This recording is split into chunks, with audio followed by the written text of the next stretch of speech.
গত মাসে এক মহিলা দুইটা কানের জিনিস আমার মাদ্রাসা দিছে 3.5 লাখ টাকা পিছিয়ে গেছে। এর আগের মাসে এক মহিলা একটা চেইন দিছে 2,74,000 টাকা পিছিয়ে গেছে। সুবহানাল্লাহ। কি আলহামদুলিল্লাহ বলেন। আলহামদুলিল্লাহ। এজন্য সাদাকার অভ্যাস করবেন। একটা বক্স বানাবেন, ওই বক্সের মধ্যে লিখে দিবেন আপনার আখিরাতের জন্য সঞ্চয় করুন।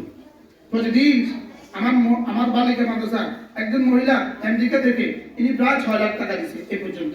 উনি বলেন যে আমার স্বামী আমার প্রতিদিন কিছু ডলার দেয়, তোমার হাত খরচ, আমি এখান থেকে যেটা খরচ করি বাকি $1 $2 করে একটা বক্সে জমা করি, এই টাকাটা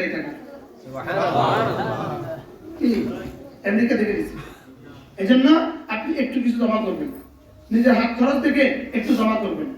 হাত খরচ থেকে জুতা আছে তো বাড়তিটা কিনবেন না, জামা আছে বাড়তিটা কিনবেন না। আমি মুস্তাক নবী 3টা পাঞ্জাবি, আলহামদুলিল্লাহ বলেন। কয়টা পাঞ্জাবি বলেন? আমি কসম দিয়ে বলতে পারি আমার 3টা পাঞ্জাবি। কি আমি সফরে আছি, 2টা নষ্ট হয়ে গেছে, 2টা একদম ময়লা হয়ে গেছে, তো একটা ধুইয়া ওটা ইস্ত্রি করে কাপড় দিচ্ছি। আর কালে বসে মনে হচ্ছে আমার আরেকটা পাঞ্জাবি দরকার, মনে হচ্ছে একটা পাঞ্জাবি কি দরকার। কি বলছি বলেন? অপচয় করবো না, বলেন কি করবো না, বলেন মা বন্ধা বলেন অপচয় করবো না। মেহমান আসবে 3 পদের খানা হলে হয়, আপনি 30 পদ বানাইছেন, অপচয় করছেন।